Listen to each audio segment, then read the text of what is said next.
वामपंथी अनुराकुमारा दिसानायके ऐतिहासिक उपचुनाव के बाद श्रीलंका के राष्ट्रपति बने। नेशनल पीपल्स पावर के नेता ने दूसरी चरण की मतगणना के दौरान समागी जन बाल्यवेगिया के अपने निकटतम प्रतिद्वंदी साजिद प्रेमदासा को हराया। मौजूदा राष्ट्रपति रानिल विक्रमसिंघे पहले चरण में ही बाहर हो गए थे क्योंकि वे वोट सूची में शीर्ष 2 में जगह बनाने में विफल रहे। श्रीलंका के लोगों ने देश के 10वें राष्ट्रपति का चुनाव करने के लिए मतदान किया, जो विनाशकारी 2022 आर्थिक संकट के बाद पहला चुनाव था, जिसके कारण ऋण चूक हुई थी। चुनाव आयोग के एक अधिकारी ने अंतिम आंकड़ों का हवाला देते हुए कहा कि मतदान केंद्र शाम 4 बजे बंद होने से 1 घंटे पहले लगभग 70% मतदान हुआ था। 22 मिलियन लोगों वाले देश के 10वें राष्ट्रपति की घोषणा के लिए श्रीलंका के चुनावों की मतगणना शाम 6 बजे शुरू हुई। चुनाव आयोग ने दूसरे चरण की मतगणना का आदेश दिया था क्योंकि शनिवार के चुनाव में किसी भी उम्मीदवार को विजेता घोषित किए जाने के लिए आवश्यक 50% से अधिक वोट नहीं मिले थे। श्रीलंका में अब तक कोई भी मतदान दूसरे दौर की मतगणना तक नहीं पहुंचा था, जिसमें प्रथम वरीयता में मतों के आधार पर हमेशा ही उम्मीदवार स्पष्ट विजेता बनकर उभरता है। तिरुपति के लड्डू बनाने में जानवरों की चर्बी के इस्तेमाल के आरोपों पर मचे बवाल के बीच आंध्र प्रदेश के पूर्व मुख्यमंत्री वाईएस जगन मोहन रेड्डी ने प्रधानमंत्री नरेंद्र मोदी को पत्र लिखकर मौजूदा मुख्यमंत्री एन चंद्रबाबू नायडू को पागल झूठा बताया और उन पर पूरी तरह से राजनीतिक उद्देश्यों के लिए करोड़ों लोगों की आस्था को ठेस पहुंचाने का आरोप लगाया है। वाईएसआर कांग्रेस पार्टी के प्रमुख ने कहा कि पूरा देश प्रधानमंत्री की ओर देख रहा है और ये जरूरी है कि नायडू को झूठ फैलाने के उनके बेशर्म कृत्य के लिए कड़ी से कड़ी फटकार लगाई जाए। उन्होंने मांग की है कि करोड़ों हिंदू भक्तों के मन में संदेह को दूर करने के लिए सच्चाई सामने लाई जाए। नायडू की टीडीपी ने इस साल आंध्र प्रदेश के चुनावों में जबरदस्त जीत हासिल की और रेड्डी के मुख्यमंत्री पद से हटने का रास्ता साफ किया। टीडीपी केंद्र में भाजपा की एक प्रमुख सहयोगी भी है और इस आम चुनाव में भाजपा को झटका लगने के बाद लोकसभा में एनडीए के बहुमत के लिए इसका समर्थन महत्वपूर्ण है। रेड्डी ने नायडू पर तिरुमला तिरुपति देवस्थानम की पवित्रता, अखंडता और प्रतिष्ठा को अपूरणीय क्षति पहुंचाने का प्रयास करने का आरोप लगाया है और चेतावनी दी है कि इससे दूरगामी परिणाम हो सकते हैं। वाईएसआरसीपी प्रमुख ने दावा किया कि नई सरकार के बारे में लोगों की धारणा काफ़ी नकारात्मक है और तिरुपति विवाद का उद्देश्य सरकार की विफलताओं से ध्यान हटाना है। एनडीए विधायक दल की बैठक को संबोधित करते हुए नायडू ने कहा कि जगन रेड्डी सरकार के श्री वेंकटेश्वर मंदिर द्वारा प्रसाद के रूप में दिए जाने वाले लड्डू बनाने के लिए पशु वसा का उपयोग किया गया था।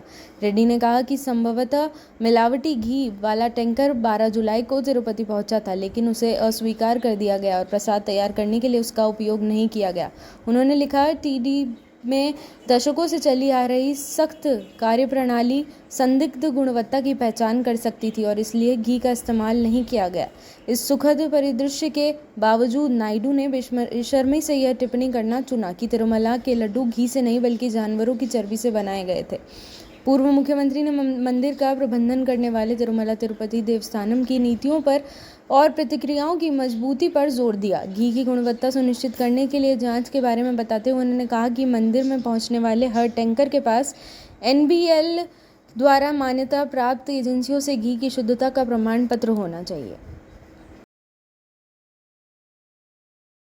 अमेरिकी राष्ट्रपति जो बिडेन ने कहा कि वह प्रधानमंत्री नरेंद्र मोदी की सहयोग के नए तरीके खोजने की क्षमता से प्रभावित हैं, क्योंकि उन्होंने डेलावेयर के ग्रीन विले में अपने घर पर भारतीय प्रधानमंत्री की मेज़बानी की थी। प्रधानमंत्री मोदी ने एक सोशल मीडिया पोस्ट में कहा कि उन्होंने अमेरिकी राष्ट्रपति के साथ अपने आवास पर उपयोगी बातचीत की और बिडेन को उनके आतिथ्य के लिए धन्यवाद दिया। पीएम मोदी ने अपने सोशल मीडिया पोस्ट में कहा कि उन्होंने और बिडेन ने बैठक के दौरान क्षेत्रीय और वैश्विक मुद्दों पर बातचीत की।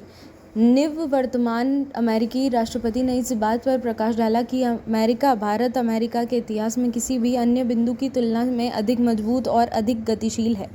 भारत के साथ संयुक्त राज्य अमेरिका की साझेदारी इतिहास में किसी भी समय की तुलना में अधिक मजबूत है, करीबी और अधिक गतिशील है। प्रधानमंत्री मोदी, जब भी हम बैठते हैं मैं सहयोग के नए क्षेत्रों को खोजने की हमारी क्षमता से प्रभावित होता हूं। बैठक के बाद बिडेन ने कहा, आज भी कुछ अलग नहीं था। राष्ट्रपति बिडेन के साथ बैठक के लिए प्रधानमंत्री मोदी ने साथ विदेश मंत्री डॉक्टर एस जयशंकर, भारतीय राजदूत विनय मोहन क्वात्रा और विदेश सचिव विक्रम मिस्री भी मौजूद थे। व्हाइट हाउस ने इसे एक निजी बैठक बताया और अमेरिकी प्रतिनिधिमंडल में विदेश मंत्री एंटी ब्लिंकन, राष्ट्रीय सुरक्षा सलाहकार जैक सुलिवन और भारत में अमेरिकी राजदूत एरिक ग्रसेटी जैसे उच्च पदस्थ अधिकारी शामिल थे। दिल्ली के पूर्व मुख्यमंत्री और आप प्रमुख अरविंद केजरीवाल ने आरएसएस के और प्रधानमंत्री नरेंद्र मोदी पर तीखा हमला किया और पीएम मोदी के कार्यों में हिंदुत्व संगठन की भूमिका पर सवाल उठाए। पीएम मोदी के अधिकारों और चुनौती देने के एक स्पष्ट प्रयास में केजरीवाल ने कहा कि आरएसएस को अपने बच्चे को नियंत्रण में रखना चाहिए। क्या बेटा अब इतना बड़ा हो गया है कि वह अपनी मां के प्रति रवैया दिखा रहा है? केजरीवाल ने एक रैली के दौरान पूछा, जहां उन्होंने आरएसएस प्रमुख मोहन भागवत से 5 सवाल पूछे, जो उनके राजनीतिक कथानक में एक बड़ा बदलाव था।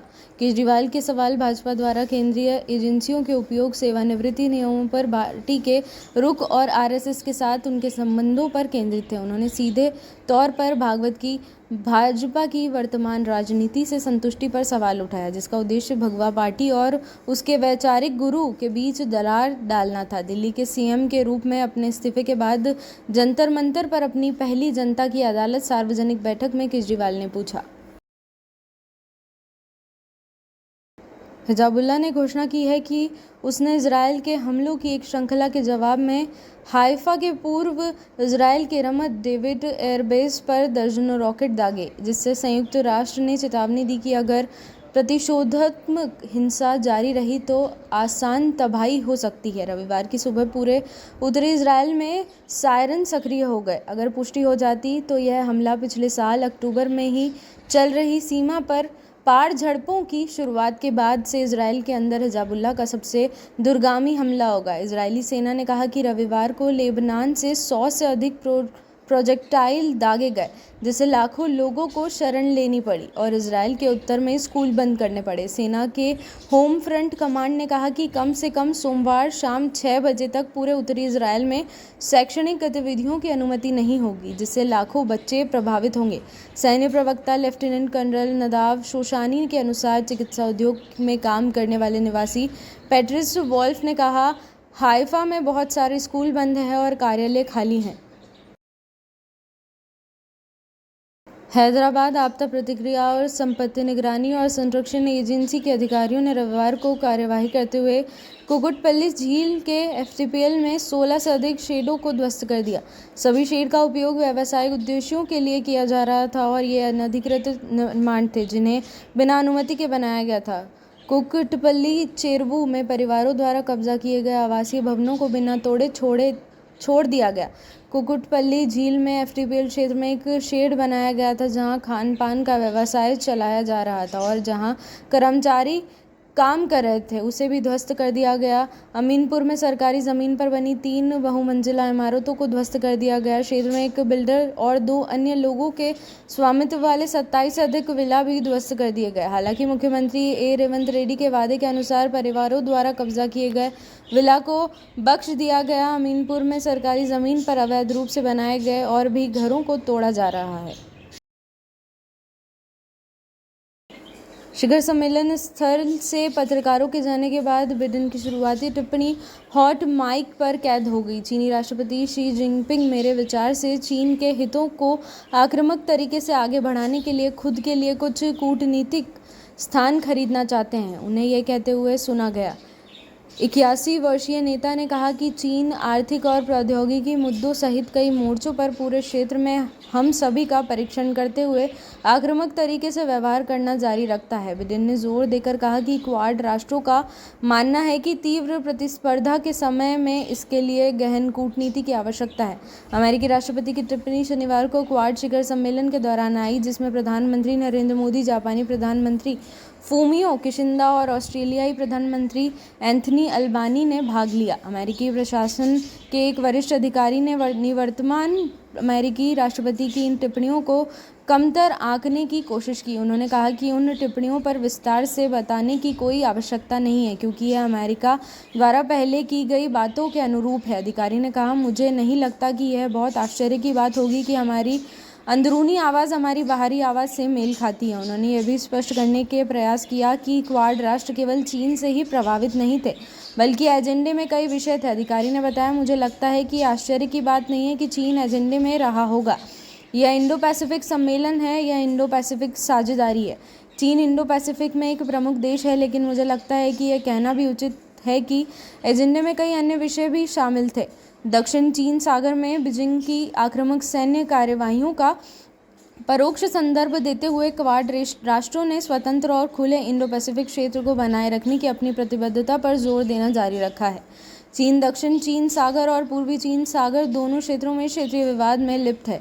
इसने दक्षिण चीन सागर में 9 डैश लाइन सिद्धांत का प्रस्ताव रखा था, ताकि उन सभी क्षेत्रों पर संप्रभुता का दावा किया जा सके जहां वियतनाम, मलेशिया, फिलीपींस, ब्रुनेई और ताइवान के प्रति दावे हैं। तिरुपति लड्डू प्रसादम विवाद। तिरुमला तिरुपति देवस्थानम के कार्यकारी अधिकारी शमाला राव कहते हैं, हमने पिछले 3 महीनों में पहली बार टीटीडी में मिलावट के लिए घी की जांच करने की प्रणाली स्थापित की है। टीटीडी के इतिहास में हमने कभी भी बाहरी प्रयोगशालाओं में घी की मिलावट की जांच नहीं की है। हमारे पास जांच की आंतरिक क्षमता नहीं है। यह पहली बार है कि हमने जांच शुरू की है और हम इसे जारी रखेंगे। अगर कोई मिलावटी चीज़ की आपूर्ति करने की कोशिश करता है तो हम स्वाभाविक रूप से उन्हें ब्लैकलिस्ट कर देंगे और अन्य कानूनी कार्यवाही की जाएगी। टीटीडी में एक आंतरिक प्रयोगशाला स्थापित करने की कोशिश कर रहा है। इंटरनेट शटडाउन पर केंद्रीय मंत्री संजय सेठ कहते हैं, छात्रों पर कितना अत्याचार करेंगे, ना तो रोजगार दिया ना ही भत्ता दिया। प्रश्न पत्र लीक हो गया और इंटरनेट बंद हो गया। हमारे पास यह भी जानकारी है कि 31% कम छात्र उपस्थित है। इंटरनेट शटडाउन की वजह से लोग टिकट बुक नहीं कर पाए, भुगतान नहीं कर पाए और नेविगेशन का इस्तेमाल नहीं कर पाए। बैंक और बीमा सुविधाएं भी प्रभावित हुई। एक समय था जब कश्मीर में आतंकवादियों को रोकने के लिए इंटरनेट बंद किया गया था, लेकिन अब उन्होंने हमारे बच्चों के लिए इंटरनेट बंद कर दिया है। बिहार में बाढ़ की स्थिति पर बिहार के मंत्री मंगल पांडे कहते हैं, जब मुख्यमंत्री कल वैशाली गए थे तो उन्होंने आपदा प्रबंधन विभाग को स्पष्ट निर्देश दिया था कि किसानों के नुकसान का आकलन करें और उन्हें मुआवजा दें। कृषि विभाग के लोग किसानों से बात करेंगे कि जिन जगहों पर बाढ़ के कारण फसलें नष्ट हो रही हैं वहां क्या विकल्प हो सकते हैं और जल स्तर कम होने के बाद नई फसलें लगाएंगे। रक्षा मंत्री राजनाथ सिंह 23 सितंबर 2024 को राजस्थान के जयपुर में सैनिक स्कूल का औपचारिक उद्घाटन करेंगे। यह एनजीओ, राज्य सरकारों और निजी स्कूलों के साथ साझेदारी में एक देश भर में 100 नए सैनिक स्कूल स्थापित करने के सरकार के दृष्टिकोण का हिस्सा है। ये नए स्कूल पहले से चल रहे 33 सैनिक स्कूलों के अलावा होंगे।